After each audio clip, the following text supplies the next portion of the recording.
Luke Getsy's first practice as a Senior Bowl head coach is in the books. If you're watching the video form of the podcast on the Locked On Bears YouTube channel, you can see quite a bit of the sunburn on my face, ears, nose, and neck from sitting out at practice today. But it was a great opportunity to learn more about a lot of the different prospects down here in Mobile. And today we're going to focus more specifically on some of the wide receivers and offensive linemen. You are Locked On Bears, your daily Chicago Bears podcast.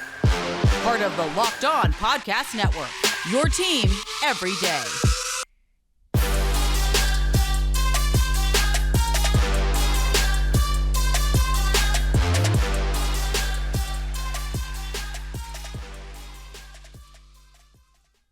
This is Locked On Bears, and I'm your host, Lorin Cox. I'm here to bring you your daily, in-depth Chicago Bears news and analysis. You can follow me on Twitter at CoxSports1. You can follow the podcast on Twitter at Locked On Bears. You can like Locked On Bears on Facebook. Join the Locked On Bears Facebook group for even more Bears talk. And make sure you hit that subscribe button to keep up with all of our daily in-depth Chicago Bears news and analysis on the Locked On Bears YouTube channel as well. Subscribing and tuning into those videos is the best way to support the Lorin Cox Sunscreen and Aloe Vera Fund to recover from being out in the sun at the Senior Bowl practice all day today. Not well prepared for how sunny it was going to be out there. My arms have some really weird, red spots on them from the way I was sitting in the sun. But regardless, it was a great opportunity to see a bunch of these guys up close and personal, talk to some of them after the practice as well. So on our show today, we're going to be joined by Bryan Perez from BearsTalk.com to talk about everything he and I saw from our vantage points in the stands at the Senior Bowl practice. We'll talk about how Luke Getsy handled his practice and the players that he got to see up close and personal and why this matters for the Chicago Bears and by the extension, Chicago Bears fans, what we're seeing down here. Then we'll turn our attention to some of the wide receivers. The big-name guy who was kind of a disappointment, a little underwhelming, and some of the lesser-known guys that really stood out as some studs to keep an eye on here moving forward in the draft. And then on the offensive line, some people movers and some guys that move really, really well despite being massive human beings. A couple of guys that were a little slower than we were hoping for and got a better sense of who's on the rise and who is on the decline down here in Mobile. Today's episode is brought to you by Ultimate Football GM. Ever dreamed of becoming an NFL GM and managing your football franchise? Then this game is definitely for you. To download the game, just visit ultimate-gm.com or look it up on the app stores. Our listeners get a 100% free boost to your franchise when you use our promo code LOCKEDON in all caps in the game. Ultimate Football GM. A lot to get to with Bryan. We had a lot of fun doing a live in-person podcast together. So let's jump right in.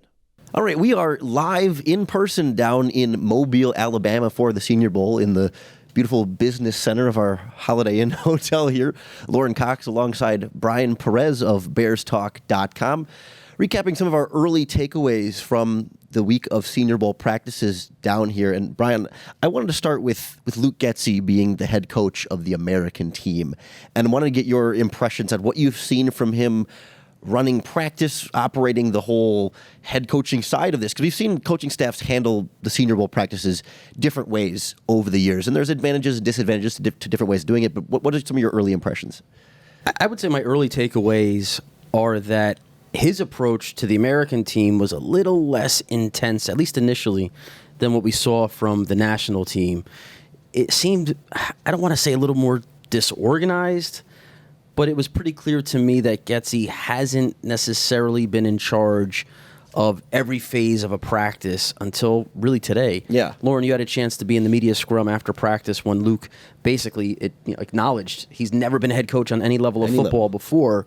So it seemed like he was working the rust off a little bit early on. And look, when you're in these early practice sessions in the Senior Bowl, it's normal to kind of go through a ramp-up period where some of these guys haven't played football in a couple of months. So to put them right on the field and have them hitting and being super intense right off the bat, injuries can happen. Nobody wants to see that happen to any of these kids who are trying to make their NFL dream come true. So you can't really fault him for having maybe a slower than ideal start to practice. But it was pretty cool to see him out there. He like they say, if you walk like a duck and quack like a duck, you're a duck. He has that head coach demeanor. Right, Lorin, don't you agree? The way he walks around and carries himself. Got the little whistle on the necklace, and he's spinning it around his finger. He's got the whistle spin. Yeah. Even the way he's interacting with these players, you can tell he has what it takes to play the part. You never know until a guy's actually in the big chair how they'll actually perform, but Getsy's coaching stock is definitely on the rise. Yeah, I think that's the first thing that stands out to me is like this opportunity we knew coming in was not only a chance to get practice being a head coach running a practice, but also a coaching staff filled out with a bunch of other coaches that are not just Bears coaches. I mean, the guy running all the offensive line drills has a Packers hoodie on. I don't know if it's their offensive line coach. I didn't get a sense of exactly who they are, but coaches from around the NFL. Like, these are guys that, down the line, if Luke Getsy were to have an interview for a head coach and has to come with his staff, maybe these are connections of guys that he could bring in addition to everyone he's worked with now in Chicago and everybody he worked with in Green Bay in the past in multiple regimes and organizations. So it just feels like it's sort of setting the stage and greasing the wheels for that. Whether that opportunity comes or not is another step. But I think there's a clear reason why he got this opportunity and other guys didn't, even if maybe practice wasn't as high energy as we would have wanted to see. For sure. I mean, in a way, it's a resume item for him. He can tell future employers, teams that might be interested in him in the next round of head coaching searches next offseason, because you got to believe his name was already bubbling up a little bit as a possible coaching candidate because of what happened with Justin Fields this year. Another year of development with Fields. The Bears are expected to be a little bit better. I would say significantly better next year this time. Nowhere to go but up. He's going to get a lot of credit for it. And when you get, the assistant coach gets a lot of credit for success, that turns into head coaching gigs. So this is a real resume building opportunity for him. And it is a good point that you made, Lorin. He's working with a bunch of coaches. I mean, there are 4 other Bears coaches on the staff. And Eberflus is down there roaming around watching practice. Like, his guys are there. So he's not completely unfamiliar with all the coaches that he's working with, but it's like a lot of the players that come down here. The quarterbacks have to build timing and rhythm and get in sync with wide receivers that they've never thrown to. Offensive linemen lining up next to line mates that they've never blocked with. It's not that much different for coaches trying to game plan and come up with a practice schedule with coaches and personalities that you've never had a chance to work with. So, all things considered, it's definitely keep Luke Getsy highlighted on the head coaching circuit next year. And we got some wonderful background noise here for the podcast. Perfect timing. Yeah, that's live. That's what you get from being live and on scene in Mobile, Alabama. But real quick, I wanted to get your thoughts on the value of Getsy being the head coach of this team from a scouting perspective, because we've seen Ryan Poles here, we've seen Ian Cunningham here, we've seen Bear scouts staying in this hotel up on the same floor as this guy over here, and so whether Luke Getsy was coaching this team or not, they would be here watching them, and they're going to go through the practice film just like everybody else. But how much do you think they actually get from Getsy being the guy with his hands on at practice? And we saw him talking to the wide receivers and telling, Rashee Rice, hey, I want you to line up here and do this like this, kind of some hands-on coaching. But does that really make a big impact on the draft evaluation, or is it just something that's nice? I think it's huge. I think having an offensive coordinator playing the role of head coach and having his hands in the every pot of the American team down here is massive. And, talk about Rashee Rice as one guy, but there's other players that he's coaching up, like Nathaniel Dell and Jonathan Mingo, and some of these guys who are legitimate day 2, maybe early day 3 wide receiver prospects that the Bears will have so much more intel on because of Luke Getsy being able to give a complete breakdown. I hear more background noise. This is great. I don't know how much these mics are going to pick it up, to be honest with you. They're pretty good. You can't make it up. But anyway, it's ambient noise. It's background music. Yeah, the ability for him to know. You're going to have to cut this, dude. No, we'll keep rolling. It's okay. We're doing it live. I know my lanyard's been jiggling this whole time, too, making a bunch of noise. I don't know. It's the clock. It's the clock strike. Clock is chiming. You're gonna have to 7 p.m. You're gonna have to edit some of this out. We'll take out some of it, sure. Right. So Getsy being able to coach up Nathaniel Dell and Jonathan Mingo and some of these late day 2, early day 3 guys and bring their practice habits into the draft meetings in Hallis Hall and be able to give Ryan Poles and Ian Cunningham and Matt Eberflus more of a detailed breakdown and assessment of what these guys are like. I mean, Lorin, I don't know about you, but watching Rashee Rice out here, at least as from an early takeaway standpoint, his demeanor on the practice field wasn't something that blew me away. He looked a little sluggish, a little disinterested. And maybe it's just, look, first day, second day, you got some of these guys have to ramp up. Christian Watson, we saw last year, was a slow starter, and he finished strong, became a second-round pick of the Green Bay Packers. It's very possible Rashee Rice has the same kind of trajectory over the course of Senior Bowl week. But into the game, too. Into the game. He could be the guy that makes some big plays. He could be a gamer. We saw that with the TCU quarterback, 7-on-7s. He looked like garbage. And then when there was team drills and it was 11-on-11, this guy was the best quarterback out here. So sometimes players just turn the switch on at the right time. But circling back to Getsy, the issue that he's going to be able to bring or clarify inside the draft meetings is what kind of guy is a Rashee Rice? What did he look like he wanted to be there during a week that's the most important week of football in his entire life? Right? Does he take coaching? How does he take coaching? Does he make the same mistake twice? Exactly. So it's critically important. It's such a great asset for any team to have their coaching staff down here. It's so valuable. And when it's an offensive coordinator getting the chance to be the head coach, and the Bears need all this help on offense, I mean, it really is. It's funny, Lorin. It almost seems like the Bears have been touched by that Midas touch this offseason, where everything that they need to have happen in such a critical offseason is happening. The most money to spend in free agency, the number 1 overall pick in the 2023 NFL draft, a critically important draft for Ryan Poles and his staff, and in that same draft cycle, the offensive coordinator, the side of the ball that needs the most work, he's coaching the Senior Bowl. He's going to have as much intel as any scout, as any front office guy about this level of prospects. We saw as the bell chimes again. Today's episode of Locked On Bears is brought to you by Ultimate Football GM. You've heard me talk about this mobile game app, and I can't tell you how much fun I keep having with it. We competed against our fellow Locked On NFL hosts. Chris Carter from Locked On Steelers was our Locked On NFL champion. He got his franchise the farthest, had the most success. Well, now it's your turn to compete. If you ever dreamed of becoming an NFL GM and managing your football franchise, this game is for you because you manage every strategic aspect of your team, you play through the seasons, and you lead your team to glory trying to build a dynasty. You're hiring and firing coaches and coordinators, front office staff. You're making trades, free agent signings, contract extensions, the NFL draft, depth charts, and so much more, all in a challenging and realistic game world. Ultimate Football GM is completely free and playable offline, so you can play on the go whenever you want, however you want. Locked On Bears listeners are going to get a 100% free boost to your franchise when you use our promo code in all caps, Locked On, in the game store. That's all caps, Locked On, so make sure to check it out today. To download the game, just visit ultimate-gm.com or look it up on the app stores. That's ultimate-gm.com. Ultimate Football GM. Start your dynasty today. We saw Luke Getsy really seem to be more hands-on with offensive line, wide receiver, quarterback side. I mean, he walked over to the defensive side and special team stuff a bit, but he's an offensive guy at heart. So let's get into some of those guys now, especially from that American team that Getsy was coaching one-on-one. We talked about Rashee Rice a little bit there. I don't know. It seemed like to me he was a guy that came into this practice and into this week as supposed to be the wide receiver. He's like the top guy in this group. That he's people have him first round draft. And so let's see him come to practice and show up and show out and be that clear head and shoulders above everyone else. Maybe not like Christian Watson dominant because he's not the same style of he's not the same height, weight, speed type of guy, but just look like you're in a slightly different class than all these players that you're competing against.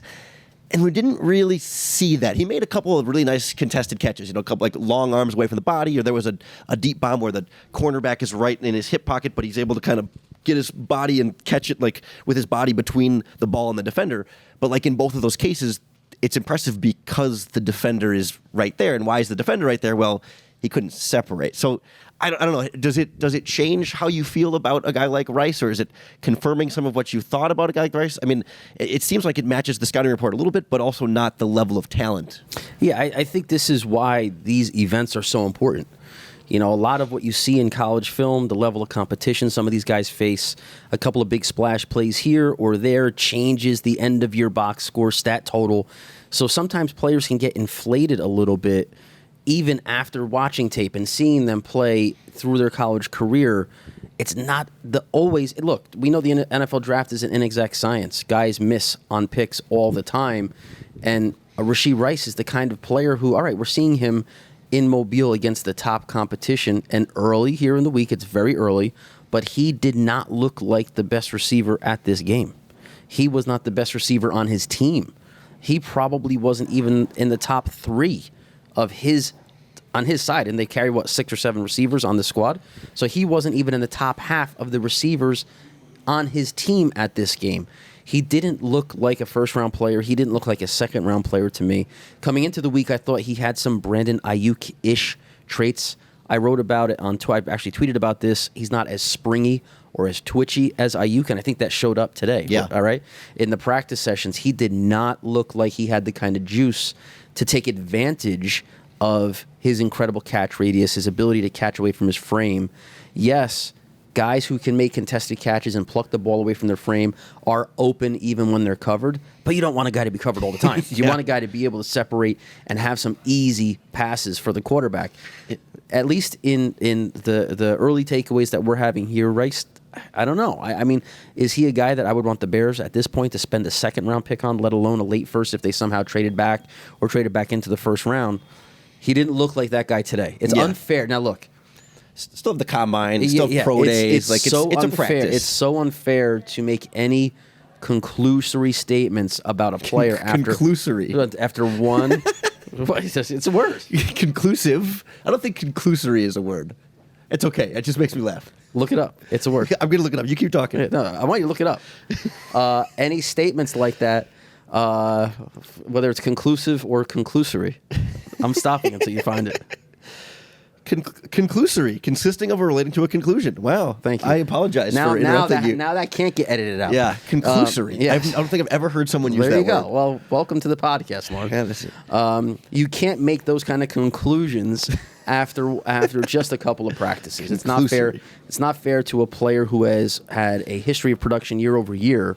But in the case of Rice, he just, I don't know, Bears fans need to reevaluate whether he ranks at the top of their wish list. See, and the guy who did have that speed, that athleticism, the guy who stood out as faster than everybody else was Nathaniel Dell from Houston, the wide receiver, a guy who is what he measured in at 5'8" and 3/8", so basically 5'8" and a half, 163 pounds, is not the type of, I don't know if that meets some teams' thresholds even for just weight for a wide receiver in the NFL, but juice was evident. I don't know that he was well covered a single time in one-on-ones and 7-on-7s and in team drills. Like, no one could stay in front of him, and he caught the ball away from his body sometimes, and really great balance to be able to turn a corner without slowing down and without falling over or tiptoe the sideline. I mean, this guy looked special down here in a way that reminded me of Calvin Austin from last year, not in terms of the exact skill set, but just a guy who you notice, it's like, even if you don't see exactly what helmet that is or what number it is, you just see the guy who's moving faster than the other 10 guys on the field. You're like, who's that one right there? Oh, it kept being Dell over and over and over again, really exploding. Oh, without a doubt. I mean, I will tell you right now, he's not going to meet the position minimums for a lot of teams, and it'll probably take him off a bunch of boards, which does obviously hurt a player's draft outlook. But speed kills. Like, you cannot teach the kind of twitch and explosiveness that he has in and out of his breaks, the hip flexibility, the way he can just start and stop on a dime. I wrote on BearsTalk.com actually just before recording this. He was, despite being the smallest guy out there, he was the biggest winner. Yeah, and he had defensive backs in a blender on every single route. Like, we're not talking about he looked good in 8 out of 10 reps. I don't think there was, with the exception of special teams, he muffed a couple of punts. Yeah. But as a route runner, pass catcher, nobody could stay with him.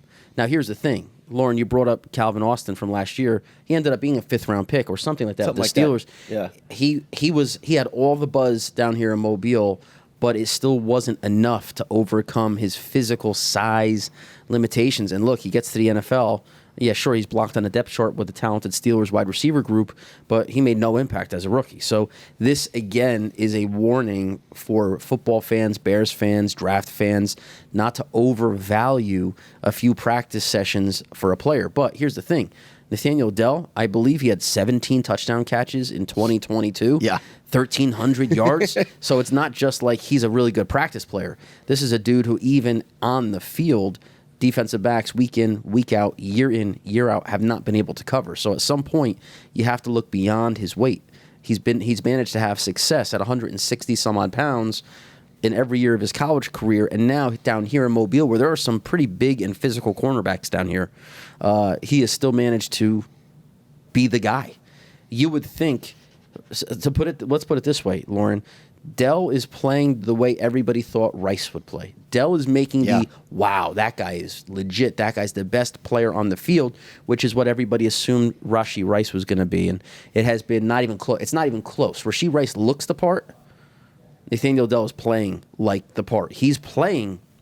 If he was 190 pounds, you'd be talking about him as early day 2, possibly a team at the back end of round 1. That's how elite of a route runner he was in these early sessions. So Nathaniel Dell, big winner. And I looked it up, the Calvin Austin with the Steelers' 4th-round pick, but also listed 5'9", 162. And we've got Dell at 5'8 and a half, 163. So it's the same guy. Same build, and a lot of teams were willing to let him wait. Austin was one of the stars of last year's Senior Bowl. Yeah.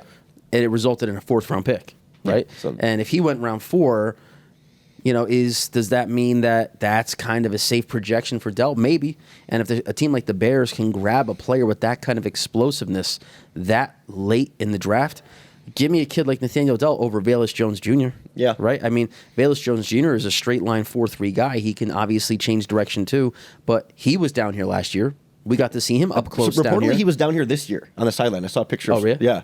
Well, he was down here last year working out and running routes, and he looked good, but nothing like what Nathaniel Dell has flashed. So Dell clearly, I think, has a really nice NFL future ahead of him. And one last guy I want to give you real quick before we transition here. Your guy from South Alabama, 18, Darrell, is it Luter or Lutter? The big kid who could sink his hips that we kept watching. It was like, man. Well, actually, that's the Ole Miss wide receiver, Jonathan Mingo. Is that who I'm mixing up? Oh, yeah, you're right. Lutter's the cornerback. I was reading the wrong name on my list. Yeah, Jonathan Mingo from Mississippi. Jonathan Mingo, yeah, he was a good one. He's a guy who, his size, again, I wrote this on bearstalk.com, shameless plug, go check it out. 6'1", 226, reminds me physically of the A.J. Brown profile. Doesn't have the twitch, doesn't have the ability to separate maybe like A.J. Brown does, but, man, his frame. I mean, you talk about a guy that wins the Get Off the Bus award. Mm-hmm. Mingo's that guy. And what he showed in today's practice is, which it's going to sound almost like, well, hey, why are we criticizing Rashee Rice for making contested catches but saying it's a strength for Jonathan Mingo? Well, Mingo's coming down here like a big-bodied possession receiver. Nobody's expecting him to be an alpha number 1 receiver that can be essentially the lead dog in a passing game. He's going to be a complementary player in the league as that chain mover, red zone target, and he looked it today. I mean, there was a couple of contested, crowded catches that he made. He's got some of the biggest hands down here, and it actually showed. It looks like he's catching the baseball mitts.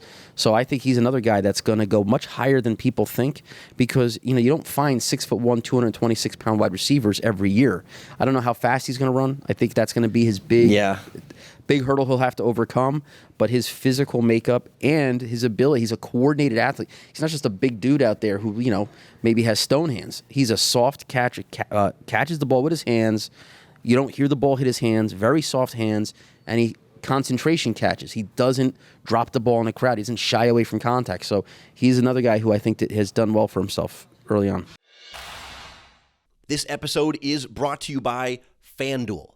This year, the only app you need at your Super Bowl party is FanDuel, America's #1 sportsbook. And they're our new sports betting partner here on Locked On Bears and on the Locked On Podcast Network because they are #1 in America. And if you're new to FanDuel, that's okay. That's even better because they have so many great features that make betting on sports fun and easy. Download FanDuel now so you can bet Super Bowl 57 with a no-sweat first bet. You'll get up to $3,000 back in bonus bets if your first bet doesn't win. It's a guarantee. You can bet on anything from the money line to point spreads to props on who's going to score a touchdown and so much more. Their app is safe, secure, and most importantly, super easy to use. And you can get paid your winnings back instantly. So join FanDuel today at FanDuel.com/lockedon to claim your no-sweat first bet on Super Bowl 57. That's FanDuel.com/lockedon. Make every moment more with FanDuel, official sportsbook partner of the NFL. This Locked On Bears podcast is also brought to you by Built Bar, makers of the world's best tasting protein bars, because Built Bars give you a delicious treat without all the empty fat and calories that you just don't need. Especially if one of your goals is to eat a little bit healthier this year, Built Bars are going to allow you to not have to compromise taste to still reach your goals, because healthy is actually tasty. Every Built Bar is covered in 100% real chocolate. They're soft, they're easy to chew, and they come in a bunch of amazing flavors like churro, peanut butter brownie, coconut almond, raspberry, and so many more. Honestly, I don't know how they do it, but somehow these Built Bars taste like candy bars, while only having 130 calories, 4 grams of sugar, and a whopping 17 grams of protein. I eat one literally every single day. I brought some on my trip down to the Senior Bowl with me, so I can have that snack that tastes good and satisfies my sweet tooth while also being good for me. And now you don't need to wait around to get your own box. For years, we've been talking about ordering your Built Bars at Built.com, but now you can get them at your local Walmart or Sam's Club. That's right. Head to your nearest Walmart today, walk to the pharmacy section, and grab yourself a box of Built Bars. You can pick up a four-bar box of cookies and cream, double chocolate, or the coconut puffs. Or if you're close to Sam's Club, you can run in and grab a 13-bar box with some of their hit flavors, brownie batter and churro. I'm telling you, you can't go wrong with either one of those. You'll thank me later. What about the offensive line? This was a group that I was particularly excited about down here, much more of a strength. And we could talk about the defensive linemen across from them too, but kind of the two big positions I think we've been looking at is, receivers for the Bears offense, blockers for Justin Fields. I mean, that's what this offseason's about, plus maybe some defensive linemen on the other side. But I don't think there could be a bigger winner than Dawand Jones from Ohio State. I mean, wow. Just in every way, shape, and form. He's measured in at 6'7", or was it 6'8", 375 pounds, and yet moves like Braxton Jones. You know what I mean? Like moves like he's 6'5", 320. I mean, it's just everything went right for him. I don't know if there was a bad rep that we saw from him, and it blew even my expectations of being far out of the water. And Dawand Jones had the kind of early impression that generally leads to a player having a pulled hamstring or, strained calf by the time the second or third day of practices rolls around, because certainly the big game. They've made their money. They have shown the NFL scouts, front office decision makers, I don't need to show you anything else until we get to private workouts or the NFL Combine. He is clearly, in my opinion, the best player in Mobile at any position. Last year, this time, the buzz was about Jermaine Johnson, the edge rusher from Florida State, who looked like the only real first-round guy, like the blue chipper down here. He actually slid a little bit further than we thought. He went 26 to the Jets. But weren't there some off-field questions or red flags about that? There was definitely some concerns there, but he cemented his first-round stock down here. The difference with Dawand Jones is that coming into this week, he hasn't been a consensus first-round guy. I think now you're looking at a consensus top 20 prospect. And I know that's a very bold statement to make after only a few practices. But Dawand Jones is a starter at Ohio State. And Dawand Jones is a good player. Dawand Jones is a rare physical specimen. 6'8", 375, like you said, Lorin. More importantly, 36-inch arms. We've seen guys in the past like LaRaven Clark many years ago. Once you get a 35-plus inch arm measurement, you're like a lock to be a third-round pick. At a minimum. Yeah. Dawand Jones, I think, just moved himself into the top 20 conversation. And, Lorin, you made a great point at practices this week. We've come down here with Paris Johnson being the top offensive tackle from Ohio State. We might leave here with a little more competition for that honor. Because I can't see, I don't know about you, Lorin, but I can't see many offensive tackles being graded higher than the dude we saw down here. He is like the Incredible Hulk he was playing right tackle in practice. And, think about it. That's the position the Bears are going to be looking to upgrade is right tackle. You add a guy like that the year after you've added Braxton Jones, who, if you believe in him, was a hit in the 5th round. You got Tevin Jenkins at right guard next to Dawand Jones at right tackle. That is a scary offensive line you're starting to build now because he's that good. The problem is the Bears might pick too high for him. Their draft pick might actually be too good. Yeah. Unless they could pull off a bunch of trade downs and maybe trade back into the first round. I don't know if Dawand Jones will rise enough to, let's say the Bears trade down with the Panthers and end up at number 9 overall. That's Skoronski territory, the It's Northwestern. Skoronski territory, but I think the heat is coming. I think Dawand Jones is going to start climbing this draft board, and you don't know. You could be looking at a guy that settles in at like the 12th to 15th pick overall. He looked to me like the player with the most media attention that wasn't a quarterback. Like it wasn't no doubt about it. A lot of people wanted to talk to Dawand Jones. Maybe Dawand Jones not going to be in the Bears range. A couple of guys that have been projected more in a potentially like Chicago friendly area, and maybe they play themselves out of it this week. But Jalen Duncan from Maryland and Cody Mauch from North Dakota State. I know Mauch has been playing inside at guard, was a tackle at FCS at North Dakota State, so that changes the conversation a little bit there. But I guess where do you sort of see those two after this week, and I guess what impresses you about them? Well, I think Duncan is getting a bad rap coming into this game. I watching his tape, yeah, is he perfect? No. Does he look a little bit lean? Right, he measured at 298.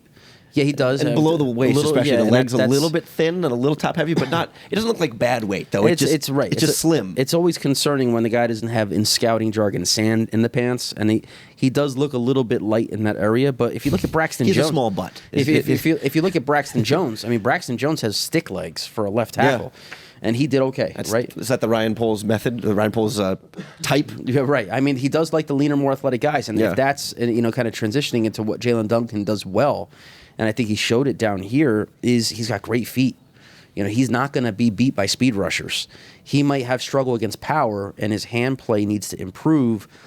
But the best offensive lineman, you work from the ground up. And if you got those sweet feet at offensive tackle, you got a chance to play for a long time in the NFL.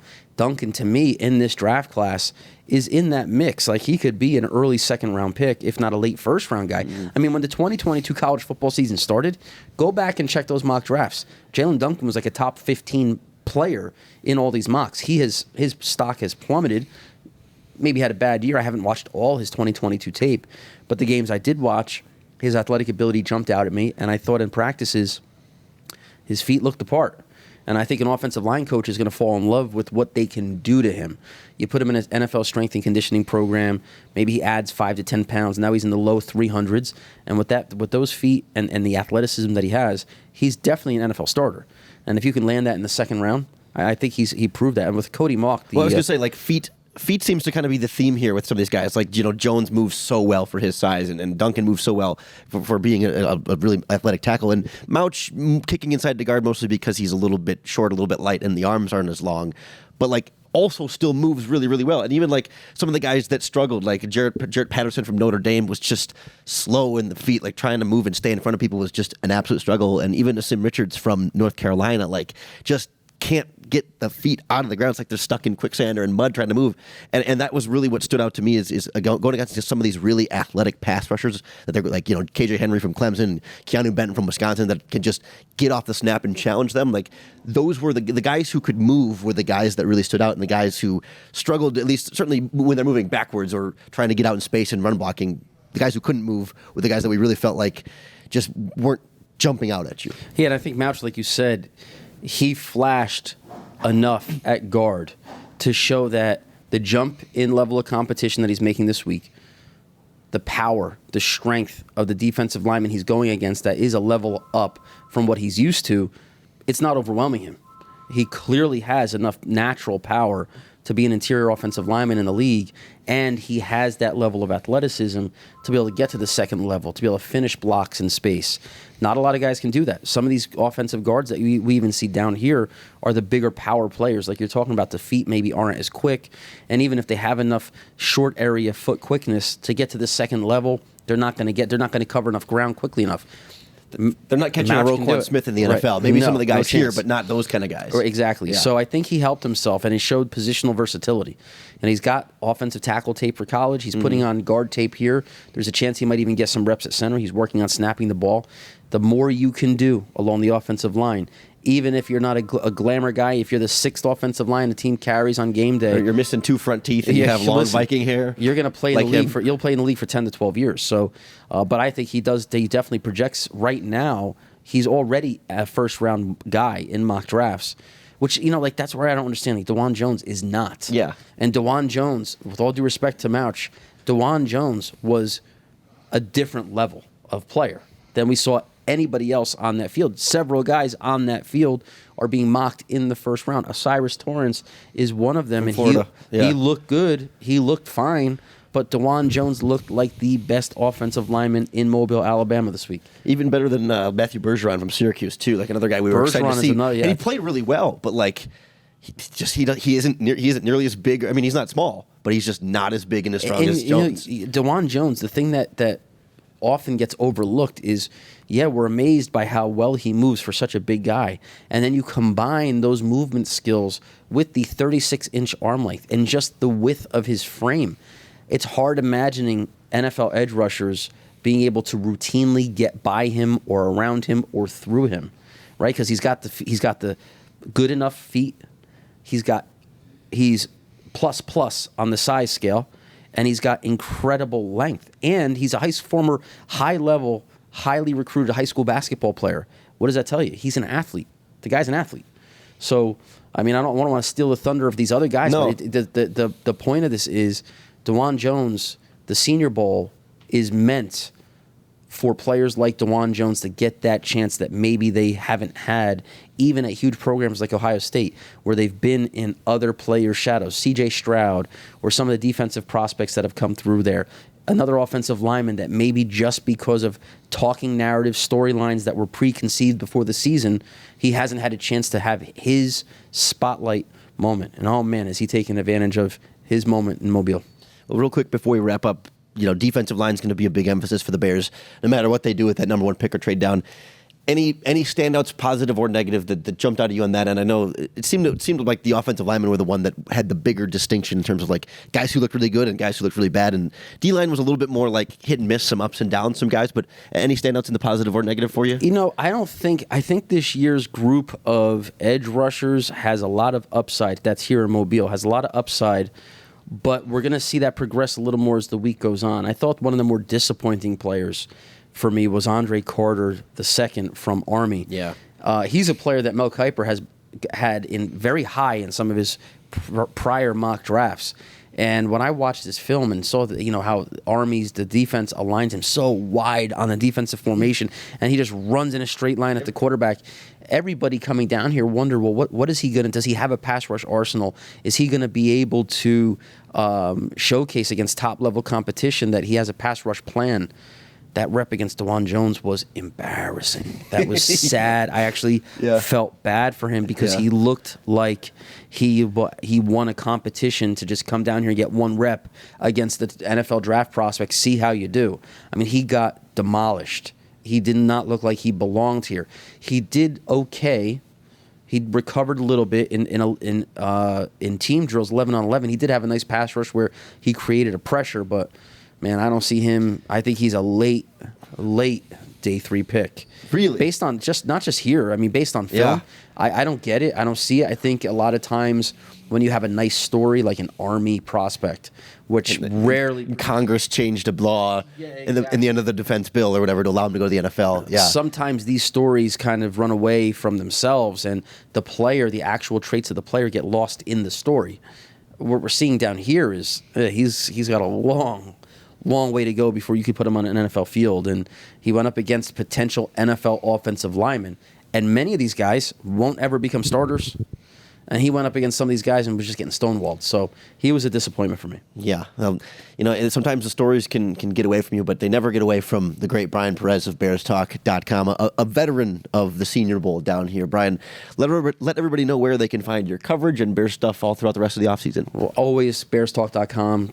Make sure you're checking us out every day. We have multiple articles going up about the Chicago Bears every single day, especially now in what will be the most important offseason of our careers covering the team.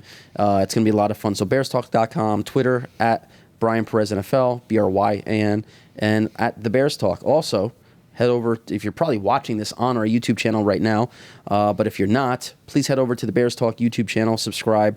We're building up that area of our content as well. So, Lorin, I appreciate you having me on, man. Hey, appreciate you. The Locked On Bears podcast. Nothing better than this, man. Appreciate you working through this setup here and trying to get these chairs to look nice on a screen, and of course, dealing with all sorts of noises and stuff behind us. But it's been a lot of fun.